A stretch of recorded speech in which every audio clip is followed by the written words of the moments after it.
स्मृति सभा में आए सभी साथियों, धनंजय जी का नाम पहली बार मैं संभवतः 79 के शुरू में तब सुना जब बीएसए के साइंस कॉलेज के बड़े हिस्से बीएसए से अलग हुए और उसी संदर्भ में संगठन में इस बात की चर्चा थी इस टूट में उनकी महत्वपूर्ण भूमिका है। मैं ज़्यादा उसके बाद उनसे मिल नहीं पाया। 80 से मैं सैदपुर हॉस्टल में रहने लगा था। अक्सर उनको मैं हॉस्टल नंबर 5 या आसपास लोगों के बीच देखता या फिर बहादुरपुर घंटी के पास चाय की दुकानों पे लोगों के साथ देखता। राजनीतिक तौर पे साथ काम करने का मौका 95 के बाद मिला, जब वो जन संवाद सीपीआई में जन संवाद बना करके जन अभियान का हिस्सा और जन अभियान के मीटिंगों में वो आया करते थे और पर्चे पर हमेशा लंबी बहस चलती थी। अक्सर पर्चा छप जाने के बाद भी पूरे पर्चे के ऊपर में कलम चलाकर और सवाल करते थे। मुझे एक घटना खास तौर पे याद है, एमसीपीआई के मछुआ टोली के ऑफिस में एक मीटिंग थी और उसमें उसके हिस्सा के रूप में उन्होंने जब काफ़ी बहस की तो मैं भी नंदकिशोर जी भी थे, इन्होंने भी कहा कि तो आप भी लिखिए।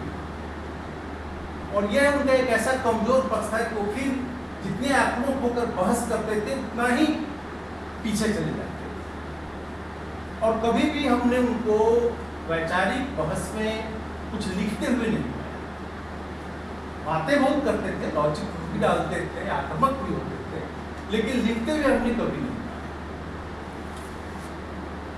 जब पथानी टोला के बाद या शंकर विघा के बाद जितने जनसंघात हुए, जन विज्ञान लगातार कार्यक्रम ले रहा था तो मंचों से भी उनको बोलने का अवसर मिलता था अपने संगठन के प्रतिनिधि के तौर पे, तो उसमें भी वो कई सवाल खड़ा था,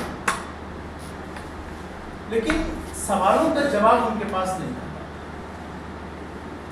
था। स्मृति सभा है और मूल्यांकन का ये मुद्दा नहीं है, लेकिन हम अपना मूल्यांकन तो कर ही सकते हैं।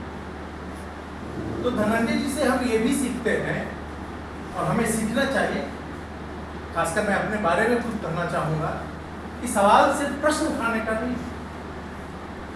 आमतौर पे जो हम दर्शन के क्षेत्र में या राजनीति के क्षेत्र में हम देखते हैं, ये अराजकतावादी लोग ज़्यादा सवाल उठाते हैं।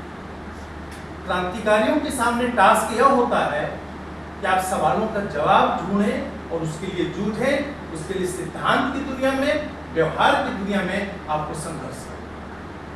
और जो साथी इस संघर्ष से भागते हैं वो क्रांतिकारी जीवन से पीछे, चाहे वो सिद्धांत का मामला हो या व्यवहार। धनंजय जी के साथ 1912 में अंतिम मुलाकात 2012 में बीबीएस के हम उसमें अजय भी थे और भी कई साथी।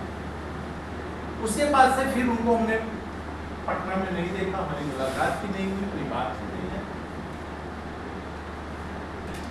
एक ऐसा साथी जो समाजवादी क्रांति और मजदूर वर्ग के बीच काम करने का लाइन लेते थे। यह एक ट्रेजेडी ही कहा जाएगा कि उन्होंने अपने जीवन के अंतिम 10 वर्ष गांव में बिताए। यह सिद्धांत और व्यवहार का जो कॉन्ट्रडिक्शन है, यह भी हमारे लिए लेसन लेने की बात है। ये आप अपने विचार के साथ संघर्ष करने के लिए आपको उन लोगों के बीच होना चाहिए जहां आप टकरा सके, क्योंकि सैद्धांतिक बात विचारधारा आगे ऐसे नहीं बढ़ेगा। हम अपने को अगर अकेले कर लेंगे या अपने चंद पसंदीदा लोगों के बीच सिर्फ बैठेंगे तो वैचारिक संघर्ष नहीं चल सकता है। वैचारिक संघर्ष को चलाने के लिए हमेशा अपने विरोधी विचारधारा के लोगों से, मतभेद रखने वाले लोगों के साथ उनको टकराना होगा और टकराने के लिए संवाद, और वह संवाद आज कम रहा है। मुझे याद है बीएसए के जमाने में 80, 79, 81 तक कम से कम एक ऐसी परंपरा थी कि अलग अलग संगठनों के बीच वैचारिक बहसें होती थी। एआईएसएफ से भी वैचारिक बहस होती थी, वाईटी से भी होती थी और दूसरे ऑर्गेनाइजेशन से। मैं तो पटना का खासतौर पे कल्चर कहूँगा, यहाँ पर संवादहीनता विद्यार्थी परिषद वालों से भी नहीं था। सामने मिलने पे दुआ सलाम भी हो जाता था, एक संबंध भी रहता था, क्योंकि बम ही नहीं चलता था, बातें भी होती। तो हमें ये लगता है कि वैचारिक बहस को हम लोगों को आगे लाना चाहिए, हम लोग को बैठना चाहिए, मूल्यांकन हो अलग मौके पर हो, क्योंकि हर व्यक्ति के अच्छाइयों से, उनकी कमजोरियों से हमको सीखना है भविष्य की, और भविष्य की जो वो हमारी उपलब्धि होगी वो आगे की चीजों को चलाने के लिए। वो व्यक्ति से उसका वास्ता उतना नहीं रहता, वो तो अब चलेगा, लेकिन उनसे जो हमको सीखना, उनके नेगेटिव या पॉजिटिव से आगे की चीजों को बेहतर बनाने के लिए सीखना है। हम इसी रूप में उनके व्यक्तित्व के जो दोनों पक्ष है उसे सीखने की कोशिश करेंगे और इसी रूप में हम उनको याद करते हैं, उन्हें श्रद्धांजलि अर्पित